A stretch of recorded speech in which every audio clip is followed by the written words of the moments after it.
Ternyata saya bukan penyembah. Penyembah adalah menyenangkan hati Tuhan. Hidup hanya untuk Tuhan. Tapi saya memang pelacur. Pelacur adalah menyenangkan hati orang untuk mendapat keuntungan. Mana Sorgawi. Saudara, mari kita belajar. Ya, kita belajar dari setiap halaman. Saudara, saya cuma ambil satu poin karena terlalu banyak. Yang pertama, saya ambil gigi seperti singa. Saudara, itu di Yoel 1 ayat 6, 2. Saudara, Yoel 2 ayat 2 dan 3, 7 dan 11. Saudara, dikatakan gigi seperti singa, merebut mangsa, merebut jiwa-jiwa, dan tidak ada yang dapat melepaskannya. Ayatnya berkata begitu. Saudara, pada waktu saudara berkata, Tuhan, saya mau punya gigi seperti singa dan tidak akan melepaskan mangsa.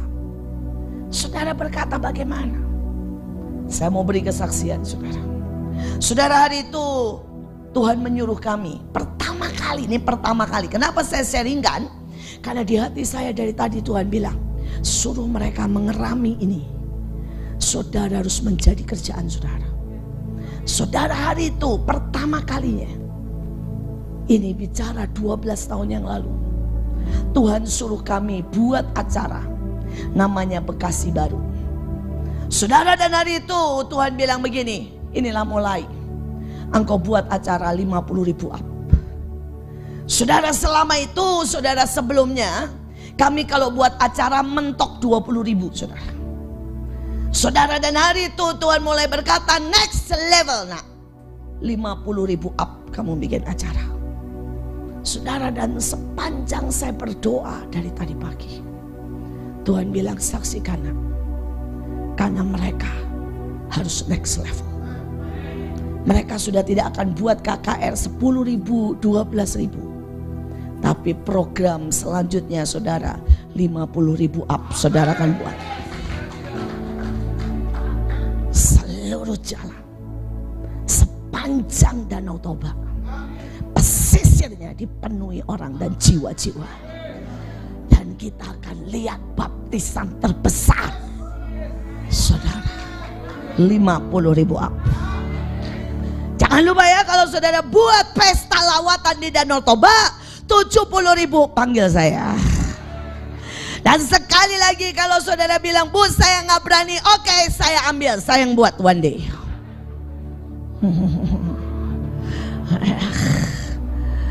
Pokoknya saudara ya, saya akan berlomba dengan gembala saudara. Dia nggak buat, saya buat. Udah begitu aja, saudara. Amin. Saya tunggu, undang saya, Pak. Ya, saudara, sekali lagi. Dan hari itu, saudara, kami ini belum banyak. Saudara, hari itu staf saya baru 200. Nah, kalau sekarang udah 1.000, saudara. Saudara, hari itu staf saya baru 200. Dan hari itu, saudara, keuangan kami nggak ada sama sekali. Saudara, dan hari itu bahkan kami nggak punya, saudara, untuk bus atau apapun untuk menjemput. Nggak ada. Tapi sekali lagi, kalau saudara punya gigi singa, begitu ada visi disampaikan, dan di hatimu ini tahu itu bukan ambisi tapi visi, itu beda jauh, saudara. Saudara, ada banyak orang lihat ambisi, saudara. Tapi kalau visi, itu bahkan di sini nih ya, hatimu nyala, di ini nggak nyampe. Itu bedanya. Saudara bisa ngerti? Kalau ambisi di sini nyampe, saudara. Ya, di sini oke lah. Rasanya keren kalau begitu. Itu visi, itu ambisi. Tapi kalau visi, dengarkan saya, di sini nyala, di sini nggak nyampe. Dihitung kayak apapun nggak nyampe, saudara. Itu visi. Dan pada saat saudara menghadapi itu, bersyukurlah dan berkata thanks God. Karena semakin kita tidak bisa, Tuhan kita bisa. Semakin mustahil itu pekerjaan Tuhan. Saudara, kalau tidak mustahil, maka manusia bisa. Dan hari ini sekali lagi Tuhan lempar visi. Karena saudara nggak bisa.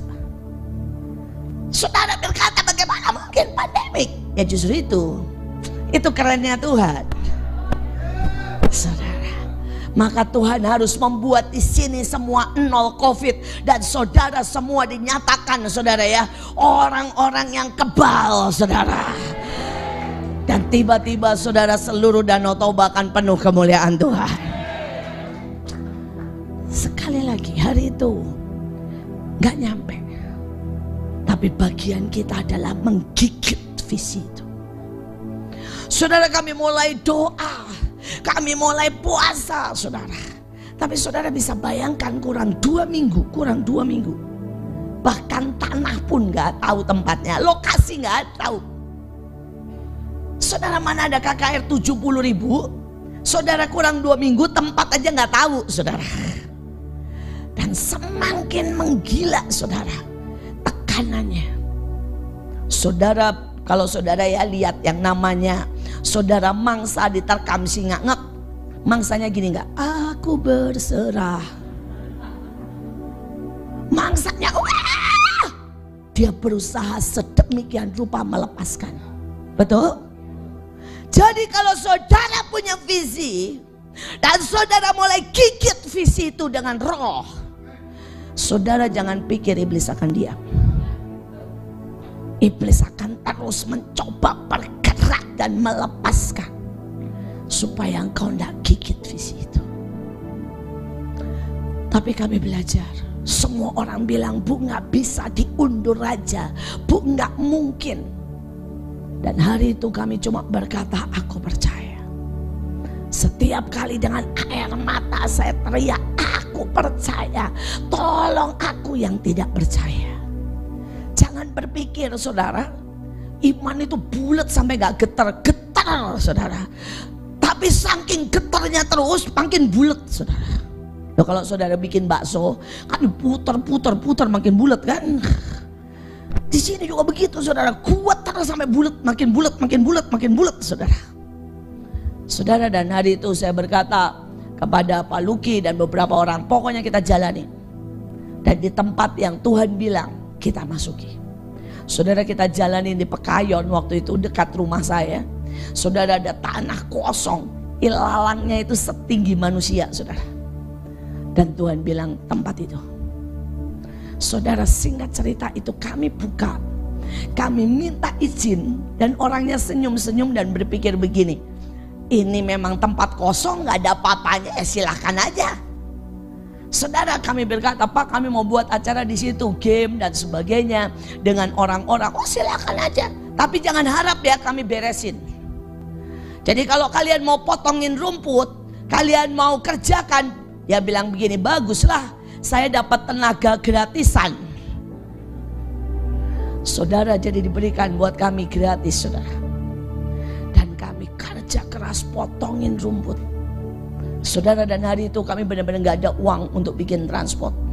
Saudara, kami gak ada uang untuk saudara cetak brosur, gak ada uang. Saudara, hari itu setiap uang saudara kami belikan buat makanan.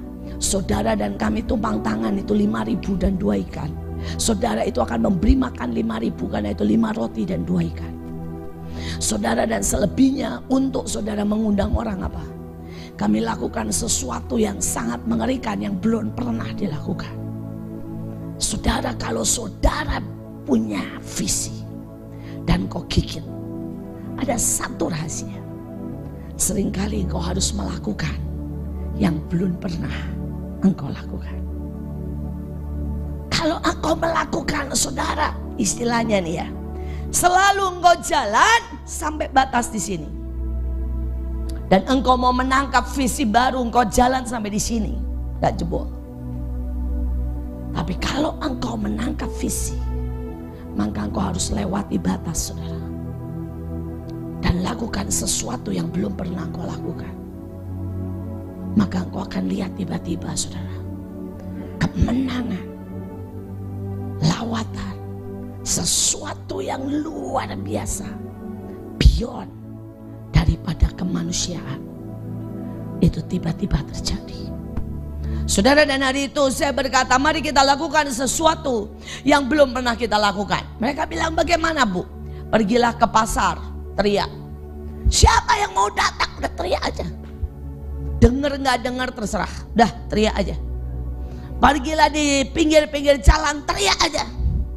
Ya pergilah ke tempat-tempat ya, doa, berlutut, teriak aja. Dan saya berkata, mari kita semua lakukan lebih. Saudara, hari itu tempat saudara ya benar-benar kotor, benar-benar rumput. Beberapa orang memilih apa? Berlutut, saudara. 7 langkah berlutut tuh berdarah semua.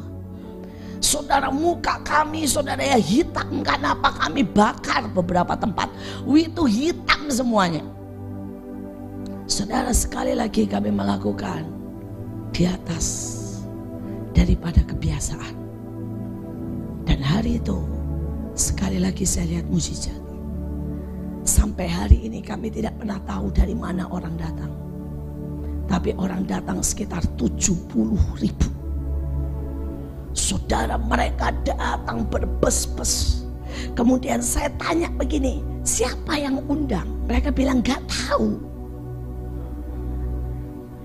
Saudara, saya tanya, siapa yang sewain bus? Gak tahu. Saudara, dan mereka datang, mereka menikmati pestanya. Saudara, mereka ikut kebaktian. Bahkan ada yang datang itu saudara ya, ingin merusak, ingin menghancurkan, ingin membatalkan. Tapi dia punya benjolan dan gak ada orang yang tahu. Karena benjolannya di, maaf kata saudara ya, di daerah pantat saudara. Dan benjolannya itu sebesar begini, dokter bilang tumor. Walaupun itu tumor jinak. Saudara, dia datang itu untuk membubarkan. Tapi pada waktu dia sampai di sana, saudara, pas kesembuhan ilahi. Dan dikatakan begini, sebut nama Yesus. Dan dia bahkan tidak mau menyebut nama Yesus. Saudara, tetapi kemudian bilang begini, siapapun yang punya masalah, pegang masalahmu. Yang kakinya sakit, pegang sakit. Yang punya benjolan, pegang benjolannya. Dan kalau hilang kau tahu, kalau sembuh kau tahu, Yesus melakukan buat engkau. Saudara, dan dia iseng. Dia berkata, saya mau bikin malu mereka dengan berkata benjolan saya nggak hilang. Dia pegang benjolannya hilang. Kita punya Tuhan yang ajaib. Saudara, sekali lagi, hari itu puluhan, ratusan orang disembuhkan. Dan itulah awal saudara kita menggigit. Saya berdoa hari ini, saya tidak tahu apa dan visi apa yang Tuhan taruh. Tapi mulailah gigit saudara. Seberapapun dia akan mencoba meronta saudara. Dengan yang namanya kegagalan, teror, saudara, perasaan tidak mungkin, waktu yang kelihatannya sudah terlambat. Saya berkata gigit janji Tuhan. Karena Tuhan datang pada waktunya, walaupun seolah-olah terlambat. Saudara, ada satu lagi kesaksian. Ada seseorang saudara sakit kanker. Dan hari itu saudara, dokter bilang umurnya tinggal 6 bulan. Saudara, dia datang kepada hamba Tuhan, kepada ayah saya Pak Yusak dan kami. Dan kemudian saudara, kami berkata begini, ibu maunya bagaimana? Mau menikmati 6 bulan ini atau kemo? Atau semua obat dicoba sembari berdoa? Nggak salah kan? Saudara, dan dia bilang begini, dokter bilang kalau kemo semua obat radiasi kemungkinannya cuma 5%. Karena itu saya nggak mau repot-repot. Saya mau nikmati aja. Kami berkata oke. Terus apa yang rasanya ibu perlu? Dia bilang doakan saya. Saya cuma mau 6 bulan ini saya isi dengan Tuhan dan keluarga. Dan saya mau isi 6 bulan ini dengan bersyukur. Saya mau isi dengan melayani habis-habisan. Kalaupun saya mati, dia bilang ya, saya mau mati dalam pelayanan. Saudara, kami doakan. Saudara, dan ibu ini mulai. Dia setiap hari masa turun ke jalan. Setiap pagi bersyukur, dia kumpulkan anak-anaknya. Setiap hari ketemu dan berdoa. Karena dia berkata, mama tinggal 6 bulan. Saudara, dan kemudian 2 bulan lumpuh. Sekali lagi saudara, dokter berkata itu sudah mulai menjalar. Tapi dia tidak berhenti. Dengan kursi roda kemana-mana memuji dan menyembah Tuhan. Saudara, kemana-mana membagikan, dia bagi pakaiannya, dia bagi apapun yang ada saudara. Saudara, 4 bulan bahkan dari leher ke bawah sudah mulai susah digerakkan. Bukan cuma kaki. Tapi sekali lagi dia makin dekat. Dia makin saudara buat kebaktian di rumahnya. Panggil tetangga-tetangga. Dan dia berkata, aku bersyukur. Aku punya waktu begini banyak untuk melayani Tuhan. Kalaupun aku mati, aku mau mati untuk bersaksi dan bersaksi. Saudara, dan kita tahu kalau orang kanker tidak ada yang berani menghentikan kesaksian kan. Jadi dia pergi ke rumah sakit, pergi kemanapun tidak ada orang yang menghentikan dia untuk bersaksi. Saudara, dan hampir mendekati 6 bulan. Tiba-tiba satu hari dia bangun. Dia mulai bisa gerakkan tangannya. Dan dia berkata, wah ini mau mati kali. Karena tiba-tiba tangannya saya bisa gerak.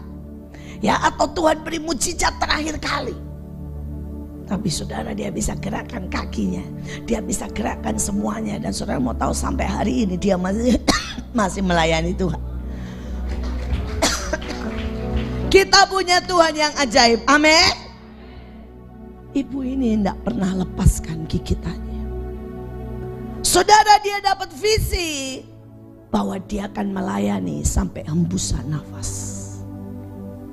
Dia tidak pernah gigit. Dia nggak pernah lepaskan. Kelumpuhan tidak menghentikan dia. Kesakitan tidak menghentikan dia. Saudara, waktu tidak menghentikan dia. Kanker tidak menghentikan dia.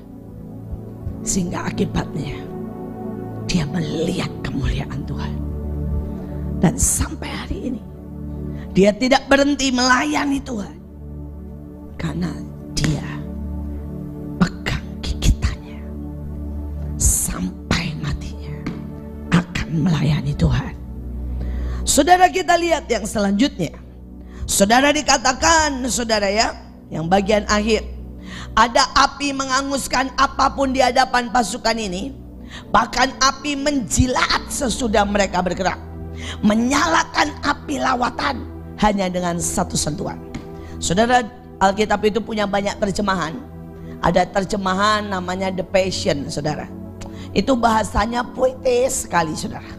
Saudara, dan salah satunya yang The Passion, saudara, itu berkatanya begitu. Mereka menyalakan api hanya dengan satu sentuhan. Keren, saudara. Tapi beberapa orang cuma membaca dan berkata begini, wow, puitis. Tapi mereka nggak do something. Saudara, tetapi saya mau berkata itu bagian kita semua. Itu tidak ditulis untuk supaya saudara dapat sesuatu yang puitis, saudara. Tapi itu ditulis sebagai nubuatan yang pasti terjadi. Saudara, dan hari-hari ini saya melihat itu sedang makin kuat dan makin terjadi. Saudara, barusan ini terjadi. Saudara, ada seseorang di Bogor, saudara ya. Saudara mata sipit, saudara orang Chinese. Saudara, dan Bogor itu kalau saudara tahu bukan daerah seperti di sini, tapi daerah aliran keras, saudara. Saudara, dan bayangkan ini mata sipit, saudara, ada di daerah aliran keras, tetapi dia memutuskan, saudara, untuk bergerak mendoakan orang sakit yang tidak bisa ke rumah sakit. Jadi setiap kali saudara dia jalan ke daerah miskin dan dia bertanya begini, ada enggak di sini yang sakit? Saudara, dan bilang kalau ada yang sakit dia akan masuk dan dia minta izin mendoakan. Saudara, dan sampai suatu hari dibilang ada pak, di situ ada pak yang sakit. Saudara, dan dia doakan. Dan dia sama sekali tidak tahu kalau yang sakit ini ibu daripada salah satu saudara dukun di tempat itu. Jadi dukun ini ibunya sakit, tapi dukunnya nggak bisa nyembuhin, saudara. Dan dukunnya sudah menyerah. Ibunya sakit sudah 10 tahun. Sudah dicoba dengan segala macam obat. Saudara dibawa ke dokter dan gak sembuh. Dan anak ini datang dengan doa yang gak sampai 1 menit. Tuhan Yesus ampuni dosanya. Ibu mau ikuti doa saya? Mau. Tuhan Yesus ampuni doa saya. Dosa-dosa saya, anak-anak saya, ampuni Tuhan. Dan bebaskan saya. Pada waktu dia berkata dalam nama Tuhan Yesus, dalam nama Tuhan Yesus, amin. Langsung jalan, saudara. Saudara, karena rupanya ini bukan penyakit. Tapi ini adalah ikatan dengan kuasa gelap. Tuntutan karena keluarga ini dukun turun-temurun. Dan hanya Yesus yang bisa mengampuni dosa, saudara. Saudara, dan pada waktu itu doa sangat simpel, minta ampun, selesai, saudara. Saudara, tiba-tiba ibu ini kaget karena tangan kakinya bisa bergerak. Ibu ini merasa segar, minta makan. Dan sehabis makan, saudara, dia turun dan jalan. Saudara, itu bikin kehebohan satu desa. Saudara, dan bukan cuma itu, sekarang saudara, ini si mata sipit, saudara ya, setiap hari Minggu udah kayak praktek dukun, saudara. Dia datang dari satu desa ke desa lain, diundang, bukan menyodorkan diri, tapi mereka akan berjejer, saudara, yang sakit. Saudara, dan dia akan khotbah. Setelah khotbah dia doakan, dan 80-90% sembuh total. Satu sentuhan, api itu menyala. Saya berdoa, saudara, ya, buat ini hari-hari ini. Saya tidak tahu dengan apa yang Tuhan mulai suruh saudara. Mungkin Tuhan suruh saudara melakukan secara ekonomi. Tiba-tiba saudara punya ide dan saudara buat, dan tiba-tiba itu berhasil booming. Saudara, dan engkau bisa memberi makan banyak orang. Saudara, mungkin tiba-tiba saudara ya, saudara berkata saya pengen mengonseling. Dan saudara memulihkan keluarga-keluarga yang sedang hancur. Tapi saya mau berkata, Tuhan sedang mau pakai saudara semua. Dan engkau akan menjadi orang-orang yang satu sentuhan, cukup satu sentuhan, api Tuhan akan menyambar. Mari kita lanjutkan. Mari kita lanjutkan lembaran kedua. Saudara, lembaran kedua berkata begini. Tidak ada yang dapat menghentikan. Sekalipun oleh urusan pribadi, keluarga, kelemahan, ketakutan, trauma, tidak ada yang dapat menghentikan. Saudara, ini harus ada di dalam hati kita. Selebihnya kekuatan akan Tuhan lakukan. Saya masih ingat, saudara, hari itu saya mengalami cukup banyak, saudara. Yang pertama, ayah saya tabrakan, saudara, dan ipar saya meninggal. Dan adik saya karena saudara ditipu masuk penjara. Saudara, dalam kondisi yang sangat berat, Mahanaim dimaki-maki, dibilang sesatlah, penipulah, segala macam. Saudara, hari itu kami sedang bangun sebuah bangunan, dan saya hutang 2M, saudara. Saudara, dia bangun dan bangun, saudara ya. Dan kemudian saudara itu berhenti, saudara, karena saya tidak bisa bayar sebanyak 2M. Saudara, dan hari itu kami juga diancam bahwa Mahanaim mau saudara diserbu. Komplit lah, saudara. Saudara, seringkali kalau saudara jadi pemimpin, gak semua saudara bisa cerita ke anak buah. Karena saudara cerita ke anak buah seringkali tidak membuat itu menjadi lebih baik. Nanti semua berkomentar membuat saudara tambah stres, percayalah. Jadi karena itu saudara, saya mau berkata, mari belajar mendoakan pemimpin saudara. Percayalah, yang diceritakan oleh beliau, persoalan atau apapun, mungkin cuma 1% atau 10%. Saudara, dan 90%-nya dia akan tanggung, saudara. Saudara, selama hidup saya, saudara, saya akan menceritakan biasanya kalau sudah selesai persoalannya. Tetapi kalau belum selesai, saudara, biasanya saya akan simpan itu. Kalaupun saya cerita, itu benar-benar cuma 1%. Saudara, dan saya berkata, setiap saudara pasti punya titik itu dalam hidupmu. Saudara akan punya satu titik di mana orang tidak akan tahu apa yang kau alami. Saudara, orang tidak akan tahu keluargamu sedang ada dalam badai. Saudara, orang tidak tahu mungkin keuanganmu sedang mepet. Saudara mungkin berkata, Bu, ibu nggak tahu suami saya entah kemana. Tapi saya mau berkata, biarlah di hati ini saudara punya ketetapan. Apapun tidak bisa memisahkan kita dari kasih Kristus. Dan apapun tidak boleh menghentikan kita. Saudara, hari itu saya naik ke atas sendiri, ke lantai 5 di genteng. Saya punya tempat favorit, saudara ya, yaitu di genteng, saudara. Saudara, dan saya duduk di situ, saudara, sendirian sama Tuhan. Di mana tidak ada seorang pun yang tahu, anak buah saya juga nggak tahu, saudara ya. Saya duduk di genteng sendiri dan saya bilang, Tuhan, saya nggak tahu bagaimana meneruskan Mahanaim. Saya nggak tahu bagaimana menghentikan orang yang mau menyerbu. Saya tidak tahu bagaimana memberesi semua hoak yang berkata saya sesat, gila, segala macam.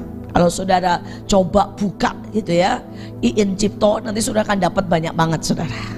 Satu sisi khotbah saya, satu sisi, saudara ya, saudara, tapi satu sisi saudara akan bisa ketemu pendeta sesat, nenek lampir, komplit lah saudara jabatan saya.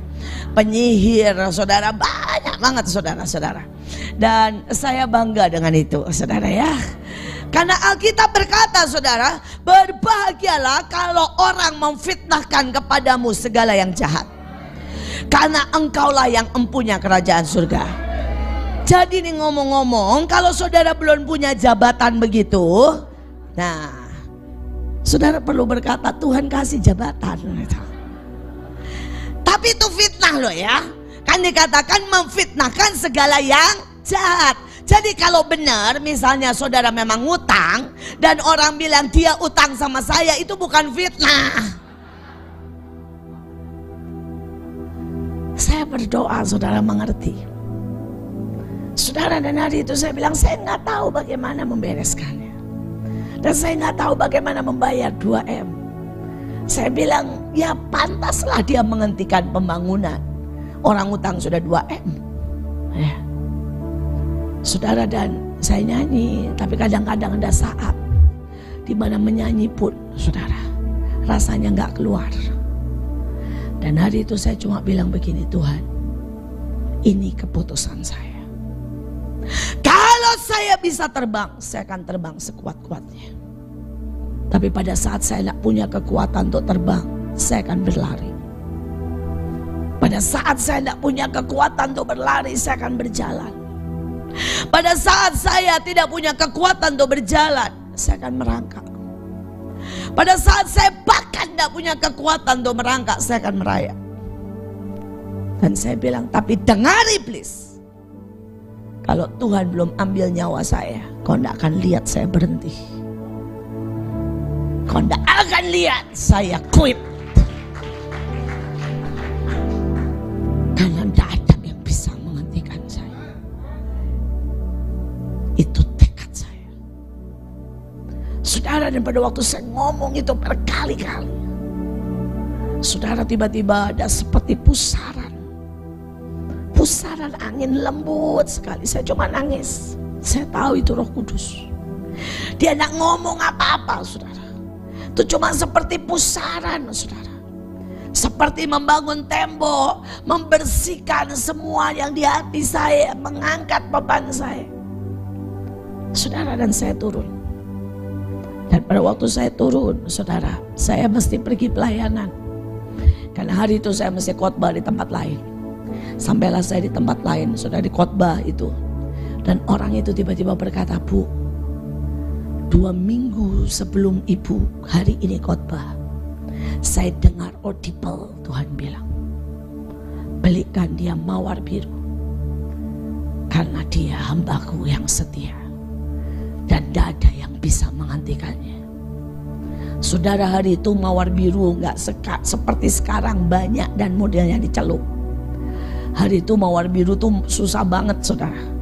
Saudara, dan itu harus didatangkan. Saudara tahu dari mana? Dari Argentina. Bayangkan saudara. Jadi orang ini pesan khusus di toko bunga, didatangkan dari Argentina mawar biru yang gede-gede, dia pesan 50. Saudara, dan pada waktu itu diserahkan ke saya cuma bisa nangis.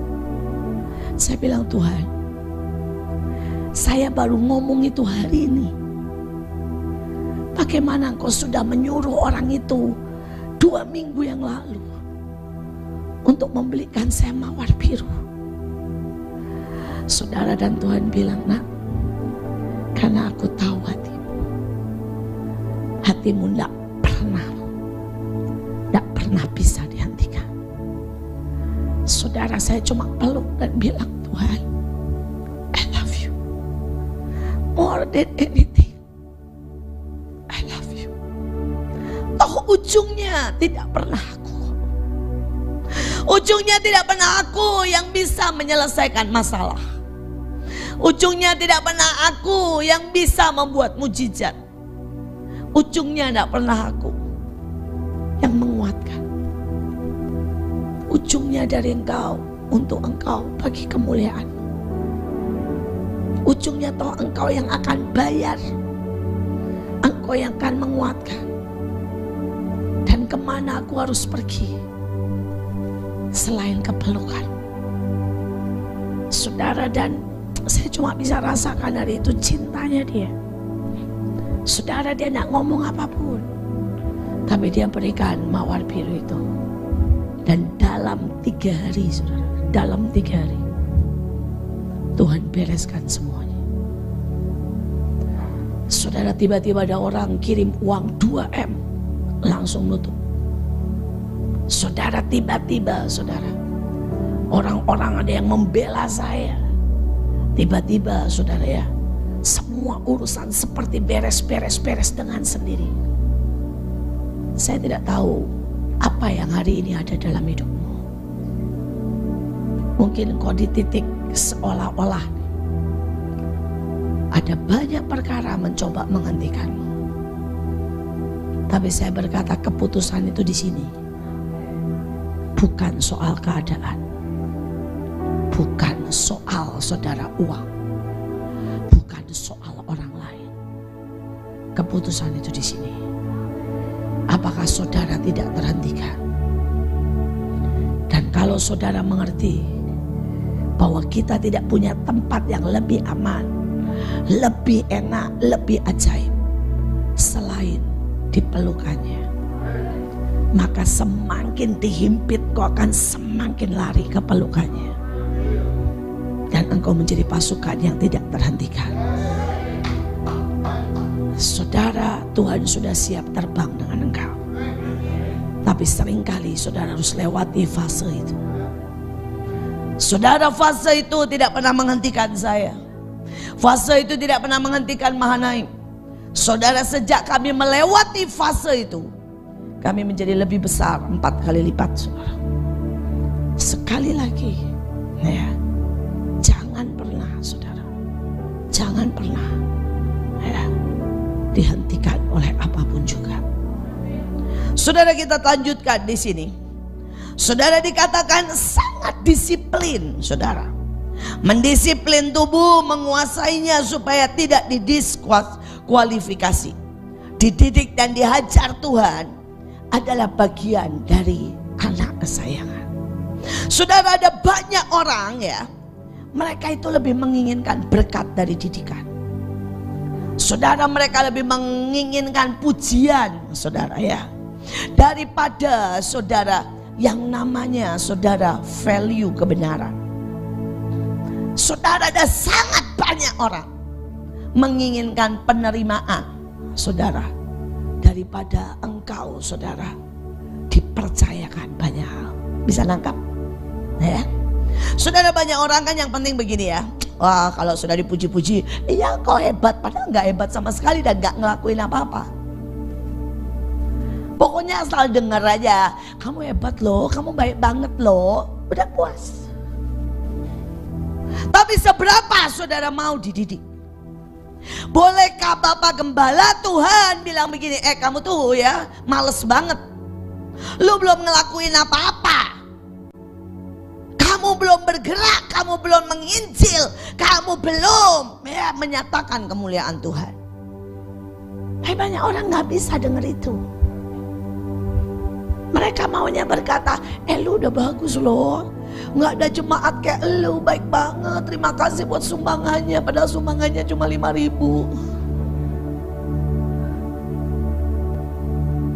Saudara, bukan masalah jumlah, tapi masalah hati. Saudara, seringkali orang nggak bisa kasih lebih dari 10%. Why? Karena memang cuma 10% Tuhan di hatimu. Kalau Tuhan sudah 50%, kau bisa kasih 50%.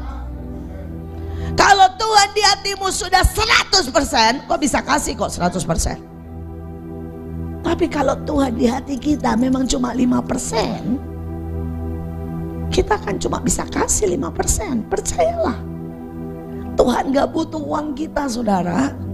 Tuhan tendang emas, gak usah dari surga, dari Freeport. Saudara tahu Freeport itu ladangnya emas. Itu ada 7 gunung emas, saudara. Itu Tuhan sediain buat anak-anak Tuhan. Amin. Saya bilang Indonesia itu destininya kaya. Karena apa? Salah satunya aja Tuhan sediain 7 gunung emas. Saudara, saya sudah ke Freeport 4 kali lebih ya.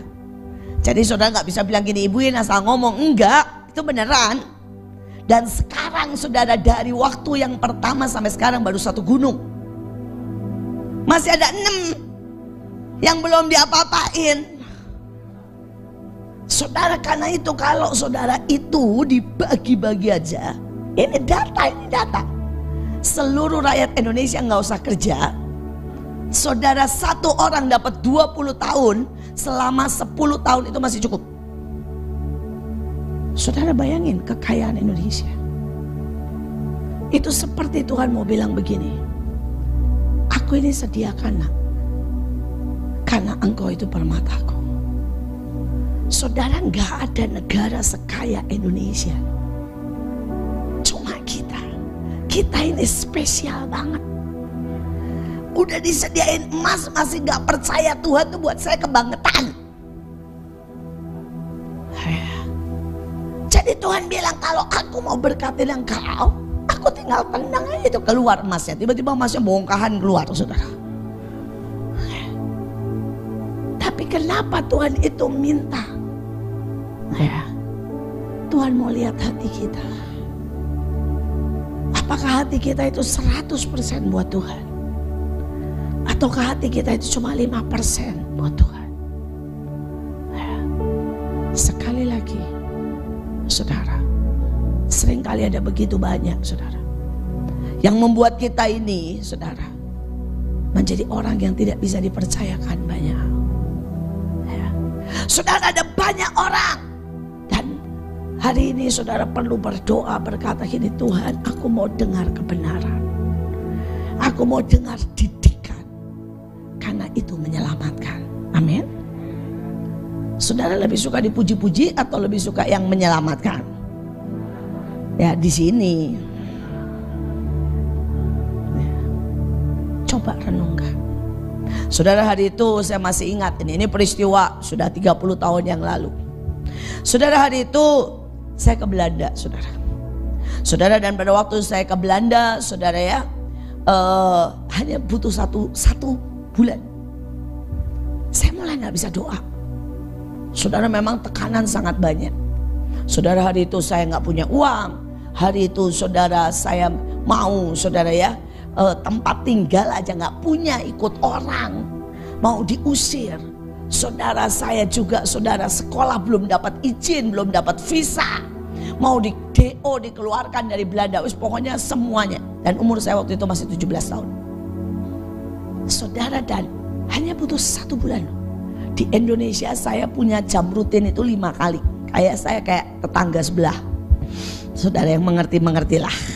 Ya, tetangga sebelah kan punya 5 kali jam doa. Saya sama, saudara. Tapi bukan karena saya begitu disiplin, karena bapak saya, saudara. Saudara, Pak Yusak itu menerapkan sama tetangga sebelah, 5. Saudara, kami harus doa, saudara, jam 5 pagi. Kami harus doa setengah 2 siang. Kami harus doa jam 10, itu yang sama keluarga, jam 10 malam. Saudara, 2 lagi adalah kami pribadi harus punya. Saudara, jadi saya punya jam pribadi. Ya, hari itu saya ambil jam 4 sore. Satu lagi apa? Anak-anak harus punya sendiri, saudara. Jadi saya 3 bersaudara. Saudara, kami harus punya jam doa sendiri, saudara. Anak-anak bertiga harus doa sendiri. Walaupun cuma 10 menit, pokoknya harus ada doa keluarga. Doa saudara istilahnya. Doa keluarga udah 3 kali. Ini doa saudara. Saya bilang, kenapa sih Pak mesti pakai doa saudara? Supaya akur sampai papa mati, katanya. Ya, jadi kalau papa mati, saudara, ya tetap akur. Karena apa? Doa itu mengikat, saudara. Saudara, dan itu benar, saudara, ya. Hari ini ayah dan ibu saya sudah berpulang ke surga. Saudara, adik saya yang 1 juga. Walaupun kami suka berantem, kami benar-benar gak bisa lepas, saudara. Akur. Rupanya doa itu mengikat, saudara, ya. Nah, saudara, jadi itu, ya. Nanti kalau saudara punya anak cucu mungkin bisa diterapkan, ya. Saudara, ayo doa gitu ya, supaya itu menjadi satu, saudara. Saudara, saya menyesal saya tidak menerapkan, saudara, ya. Saya menerapkan cuma doa bersama, tapi tidak menerapkan doa saudara, saudara. Jadi anak saya sekarang masing-masing, satu di Pekalongan, satu di mana, saudara, ya. Walaupun mereka tidak ribut sapi, saudara, tapi mereka lebih banyak masing-masing gayanya.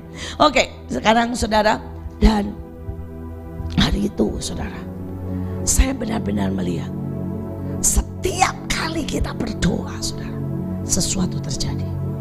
Ya, banyak hal dalam hidup ini.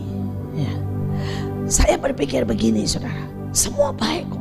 Saya hebat, saya punya persekutuan dengan Tuhan. Saya baca Alkitab sehari berpatsal-patsal, saya hebat. Tetapi pada waktu saya di Belanda sendiri dan Tuhan bilang ke Belanda, saudara, cuma butuh 1 bulan. Saya berhenti baca Alkitab, saya berhenti berdoa.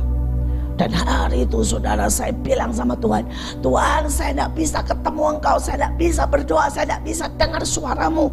Saya benar-benar gak tahu mesti menghadapi apa. Dan Tuhan bilang begini, karena engkau itu tidak pernah kenal aku, engkau cuma butuh aku. Kau tidak pernah menyintai aku, engkau cuma selalu meminta kepadaku. Saudara, yang kedua, Tuhan bilang, kamu pikir kamu itu kan bertumbuh dan kuat di dalam aku. Engkau cuma seperti buluh yang bergerak kemana angin bertiup. Karena keluargamu berdoa, engkau berdoa. Hari ini, waktu semua tidak berdoa, engkau juga tidak bisa berdoa. Dan yang ketiga, Tuhan bilang sesuatu yang saya sampai gubrak, saudara.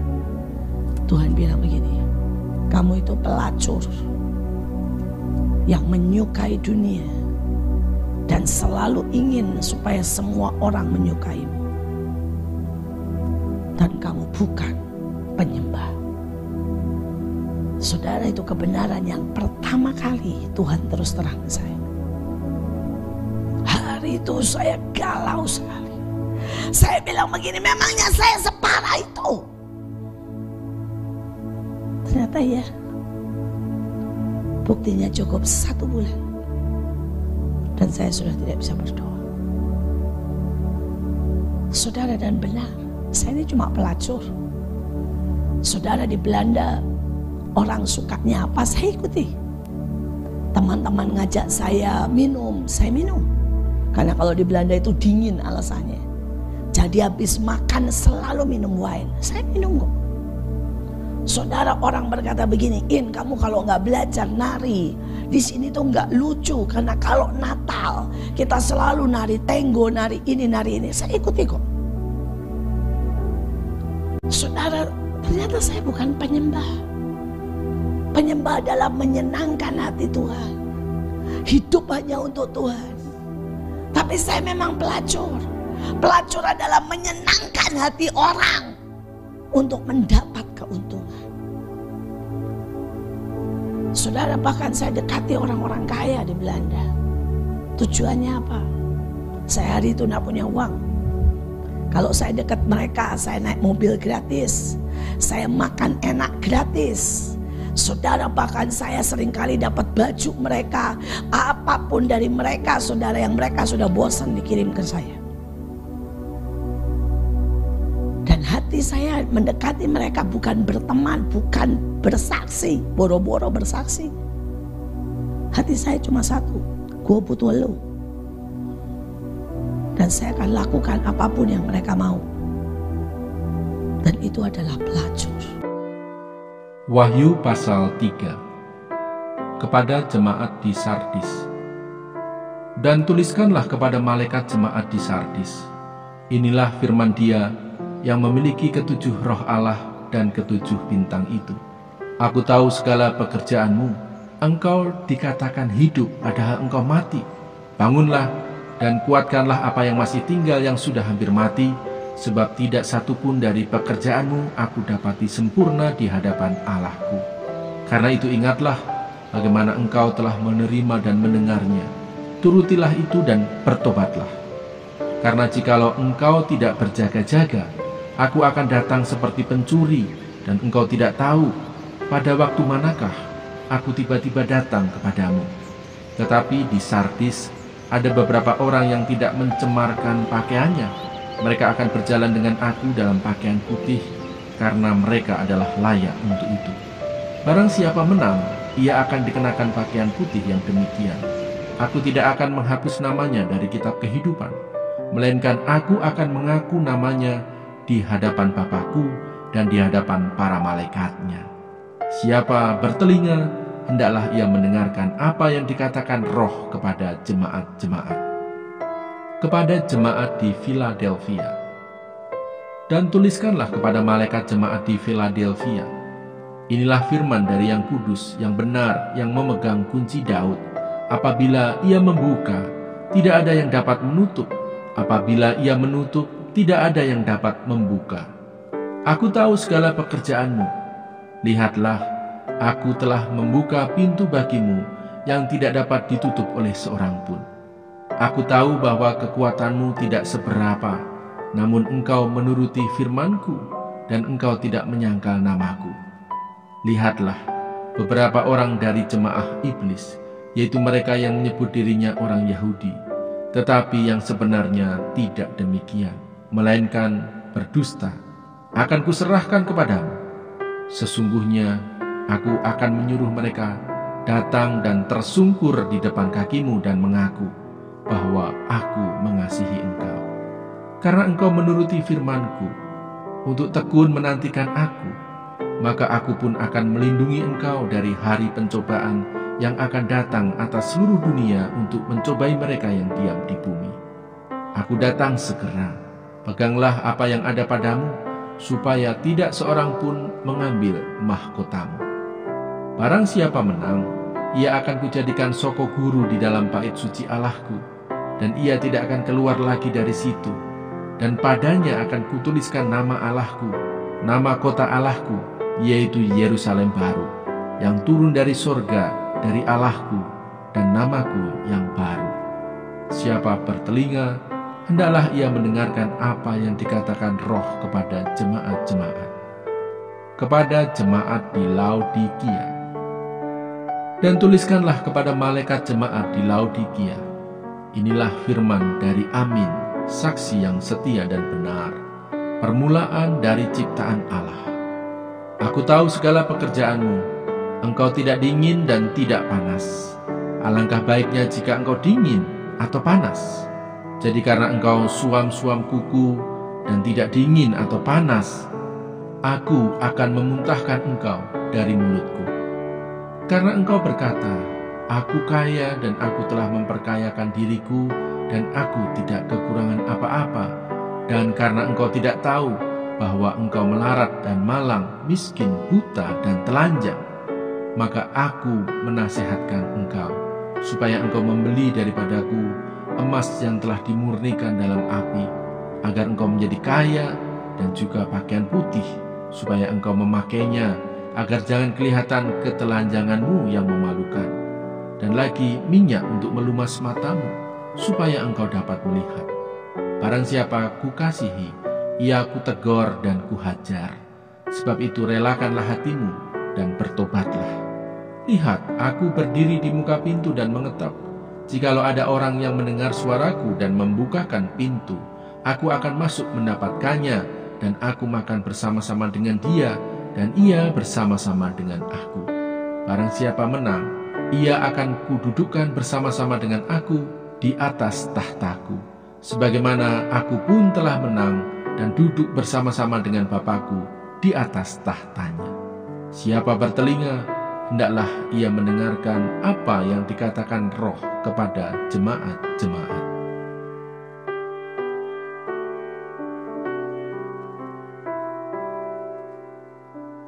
Wahyu pasal 4. Ke-24 tua-tua dan keempat binatang. Kemudian daripada itu aku melihat, sesungguhnya sebuah pintu terbuka di sorga, dan suara yang dahulu yang telah kudengar berkata kepadaku seperti bunyi sangkakala, katanya, naiklah kemari, dan aku akan menunjukkan kepadamu apa yang harus terjadi sesudah ini. Segera aku dikuasai oleh Roh, dan lihatlah, sebuah tahta terdiri di sorga, dan di tahta itu duduk seorang. Dan dia yang duduk di tahta itu nampaknya bagaikan permata yaspis dan permata sardis, dan suatu pelangi melingkungi tahta itu gilang gemilang bagaikan zamrud rupanya. Dan sekeliling tahta itu ada 24 tahta, dan di tahta-tahta itu duduk 24 tua-tua yang memakai pakaian putih dan mahkota emas di kepala mereka. Dan dari tahta itu keluar kilat dan bunyi guruh yang menderu, dan 7 obor menyala-nyala di hadapan tahta itu. Itulah ketujuh roh Allah. Dan di hadapan tahta itu ada lautan kaca bagaikan kristal. Di tengah-tengah tahta itu dan di sekelilingnya ada 4 makhluk penuh dengan mata, di sebelah muka dan di sebelah belakang. Adapun makhluk yang pertama sama seperti singa, dan makhluk yang kedua sama seperti anak lembu, dan makhluk yang ketiga mempunyai muka seperti muka manusia, dan makhluk yang keempat sama seperti burung nasar yang sedang terbang. Dan keempat makhluk itu masing-masing bersayap 6. Sekelilingnya dan di sebelah dalamnya penuh dengan mata.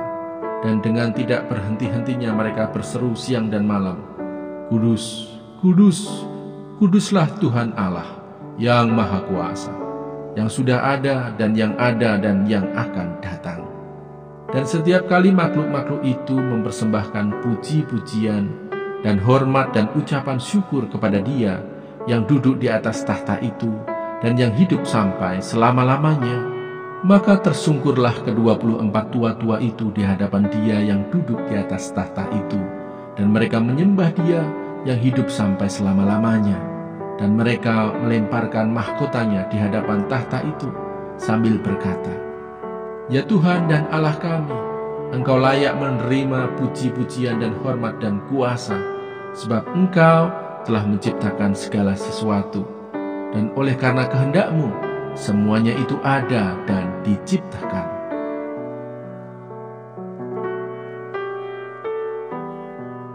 Wahyu pasal 5. Kitab yang dimeterai dan anak domba. Maka aku melihat di tangan kanan Dia yang duduk di atas tahta itu sebuah gulungan kitab yang ditulisi sebelah dalam dan sebelah luarnya, dan dimeterai dengan 7 meterai. Dan aku melihat seorang malaikat yang gagah, yang berseru dengan suara nyaring, katanya, Siapakah yang layak membuka gulungan kitab itu dan membuka meterai-meterainya? Tetapi tidak ada seorang pun yang di sorga, atau yang di bumi, atau yang di bawah bumi, yang dapat membuka gulungan kitab itu, atau yang dapat melihat sebelah dalamnya. Maka menangislah aku dengan amat sedihnya, karena tidak ada seorang pun yang dianggap layak untuk membuka gulungan kitab itu ataupun melihat sebelah dalamnya. Lalu berkatalah seorang dari tua-tua itu kepadaku, Jangan engkau menangis, sesungguhnya singa dari suku Yehuda yaitu tunas Daud, telah menang, sehingga ia dapat membuka gulungan kitab itu dan membuka ketujuh meterainya. Maka aku melihat di tengah-tengah tahta dan keempat makhluk itu, dan di tengah-tengah tua-tua itu berdiri seekor anak domba seperti telah disembelih, bertanduk 7 dan bermata 7. Itulah ketujuh roh Allah yang diutus ke seluruh bumi. Lalu datanglah anak domba itu dan menerima gulungan kitab itu dari tangan Dia yang duduk di atas tahta itu. Ketika ia mengambil gulungan kitab itu, tersungkurlah keempat makhluk dan ke-24 tua-tua itu di hadapan anak domba itu, masing-masing memegang satu kecapi dan satu cawan emas, penuh dengan kemenyan. Itulah doa orang-orang kudus, dan mereka menyanyikan suatu nyanyian baru, katanya, Engkau layak menerima gulungan kitab itu dan membuka meterai-meterainya, karena engkau telah disembelih, dan dengan darahmu engkau telah membeli mereka bagi Allah dari tiap-tiap suku dan bahasa dan kaum dan bangsa. Dan engkau telah membuat mereka menjadi suatu kerajaan dan menjadi imam-imam bagi Allah kita, dan mereka akan memerintah sebagai raja di bumi. Maka aku melihat dan mendengar suara banyak malaikat sekeliling tahta, makhluk-makhluk dan tua-tua itu. Jumlah mereka berlaksa-laksa dan beribu-ribu laksa. Katanya dengan suara nyaring, Anak domba yang disembelih itu layak untuk menerima kuasa dan kekayaan dan hikmat dan kekuatan dan hormat dan kemuliaan dan puji-pujian. Dan aku mendengar semua makhluk yang di surga dan yang di bumi dan yang di bawah bumi dan yang di laut dan semua yang ada di dalamnya berkata, bagi Dia yang duduk di atas tahta dan bagi anak domba adalah puji-pujian dan hormat dan kemuliaan dan kuasa sampai selama-lamanya. Dan keempat makhluk itu berkata, Amin. Dan tua-tua itu jatuh tersungkur dan menyembah. Mana Sorgawi.